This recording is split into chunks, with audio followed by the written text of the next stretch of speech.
After my ordination, I was a assistant parish priest in a small Catholic parish in Austin, Texas. One of my responsibilities was to give catechetical instructions to catechumens. That is, I was part of the RCIA program. One day I was speaking with a young Baptist couple who wanted to become Catholic. We were chatting about the Bible, and they mentioned that for them, the most important book of the Bible was the book of Revelation. I was flabbergasted. We Catholics rarely read the book of Revelation, and seldom do priests preach about it. And yet they thought it was the most important book in the Bible. Sometimes I wonder if we're afraid of the book of Revelation. Certainly there are sects and groups who believe they know a whole lot more about apocalypse than we do, and who even use it to attack the Catholic Church. I think it's time that perhaps we should learn not to be afraid of it, and to claim the book once again for ourselves. The first reading today from the book of Revelation is perhaps one of the most famous of all the passages there. It's actually about two different visions. A vision, first of all, of 144,000 people marked with the seal of God, and a vision of a countless multitude of people. Both of these visions actually refer to the same reality. They talk about the church. The first vision talks about 144,000 marked with God's seal, that is, the Holy Spirit. Now we have to be careful not to take numbers in the book of Revelation too literally.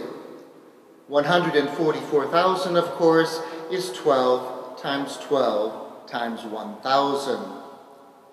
In the Bible, the number 12 refers to something that is perfect or complete, a lot like the number 7.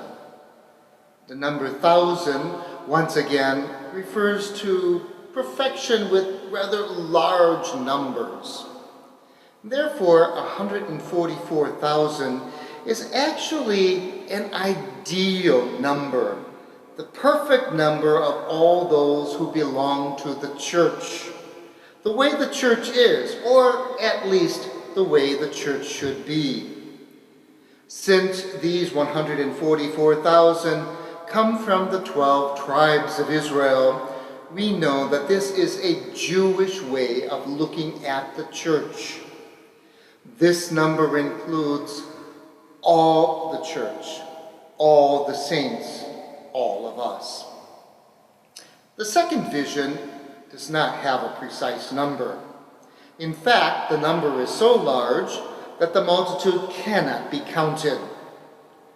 But we do know that they are from every race, every nation, every language, every tribe and culture. This seems to be a universal way of looking at the church, and in fact is actually a Gentile or non-Jewish perspective of the church.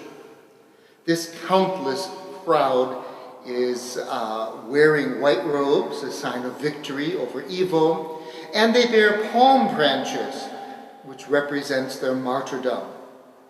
For all disciples of Jesus should be willing to shed their blood if need be. And here we have an emphasis on the diversity and universality of the church, that the church is made up of men and women from every possible race and tongue and culture. Today's feast of the All Saints is very appropriate for this particular reading. For the reading talks about what the church should be and who all the saints are. The saints who are known as well as those who are unknown. For many of the saints are not listed in the canon. That is, they're not part of the church's official list. Rather, many of those who have been faithful and holy and have proclaimed and lived out the good news will never be known. To some extent, we can easily identify with them because we too, it's unlikely that we will end up on the church's official list of saints. We too may be holy and live out the good news and serve others, and yet somehow never be recognized as saints. But we do belong to that huge crowd, that multitude from every language, every race, and every people on earth. And we celebrate the fact that not only we, but all people are called to belong to this church of witnesses, this church of faithful believers in Jesus. We thank God that that church is universal and diverse and that we are part of it. Or at least we pray that we will forever be a part of that 144,000, that countless crowd of saints in heaven.